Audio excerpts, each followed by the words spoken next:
देखिए, सबसे पहली बात यह है कि हर बात में ये कह देना कि कांग्रेस विपक्ष जो है वो कभी बेरोजगारों को भड़काता है, कभी दूसरे वर्ग को भड़काता है। जो भी लोग आंदोलन करते हैं अपनी बातों को रखते हैं, उसमें ये कह देना कि विपक्ष जो है वो लोगों को भड़काता है। तो सबसे पहली बात यह है कि हमारे मध्य प्रदेश का किसान जो है वो बहुत समझदार है, पढ़ा लिखा है, किसी के बहकावे में नहीं आता। दूसरी बात, अभी योगेश भाई ने कहा कि सागर पहुंच गए, सागर में तो खरीदी नहीं अभी हुई है, तो क्या मंडी बंद रहेगी 4 दिन से? खरीदी नहीं होगी तो क्या सारी मंडियां बंद हो जाएंगी? 4 दिन से मंडी बंद है। सागर जिला है, कोई छोटी जगह नहीं है, और वहां के कलेक्टर इस बात से अनभिज्ञ हैं कि भाई मंडी चालू है या नहीं है। हमारे प्रदेश अध्यक्ष को वहां पे किसानों ने रोका, इस बात का जवाब ले लीजिए। कलेक्टर को वहां पे फोन लगाया गया, ये बताया गया कि आप मंडी खुलवाइए। तो ये समझिए कि सरकार की क्या प्राथमिकता है किसानों के प्रति। दूसरी बात यह है कि यदि सब कुछ राम राज्य है तो इनकी सरकार में हर महीने सैकड़ों आंदोलन होते हैं किसानों के। अभी 1 महीने पहले खलघाट पे 10 से 15 हजार किसानों ने जाम कर दिया था, तो भैया वो क्यों करा था ये बताइए। यदि सब कुछ ऑल इज वेल है तो किसान अत्याचार में मध्य प्रदेश प्रथम 5 में क्यों है? यदि बहुत अच्छी बात है, एक वो 20 साल रहे इनके मुख्यमंत्री जो अपने आप को किसान का बेटा अपने आप और फर्जी आंकड़ों के जरिए कृषि कर्मण अवार्ड भी लेकर आ गए। उन्होंने कहा मैं किसान का बेटा हूं, खेती को लाभ का धंधा बनाऊंगा, लेकिन एक ही किसान जो है वो खेती को लाभ का धंधा बना पाए, वो खुद मुख्यमंत्री और उनका परिवार था, शिवराज सिंह चौहान साहब। बाकी किसानों की दुर्दशा तो हमने देखी है कि शिवराज सिंह जी के समय मंदसौर में किस तरह किसानों की छाती को छल्ली किया गया, उनके ऊपर गोलियां चलाई गई। ये भी हमने भारतीय जनता पार्टी की सरकार में देखा है। मुल्ताई गोली कांड भी आपको याद होगा, मुल्ताई में गोली किसने चलवाई थी? मैं आपके बीच में मुल्ताई गोली कांड तो बोलिएगा आप। दूसरी बात, मुल्ताई गोली कांड तो है वो आज सीहोर के दौरे पर गए थे, तो वहां भी उनके साथ बड़ी संख्या में किसान उपस्थित थे, लेकिन अंदर बैठे कलेक्टर का गुरूर इतना था कि वो बाहर किसानों से मिलने नहीं आए।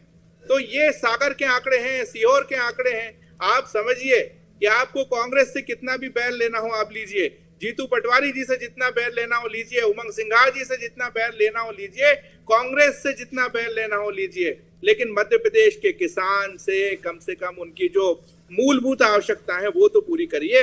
इस मध्य प्रदेश में हमने देखा है, चाहे चंबल की बात करें, चाहे बुंदेलखंड की बात करें या महाकौशल की बात करें, कि जो प्रतिदिन बिकती है शराब, उसकी कभी कोई कमी नहीं आती इस मध्य प्रदेश में। कभी आपने सुना कि शराब का स्टॉक कम रहा हो? लेकिन जो किसान साल में एक बार अपनी जो चीजें मांगता है, खाद मांगता है, यूरिया मांगता है, उसको साल भर में एक बार ये लोग नहीं दे पाते। वो किसान लाइन में लगता है, उसको उसके बदले पुलिस की लाठीचार्ज भुगतना पड़ता है, केस पड़ता है। ये मध्य प्रदेश की वास्तविक सच्चाई है। और ऐसे में यदि मुख्यमंत्री कहते हैं कि वो किसानों के नेता हैं, तो ये सारे आंकड़े उनके सामने हैं, मध्य प्रदेश की जनता भी जानती है और मध्य प्रदेश का किसान भी जानता है।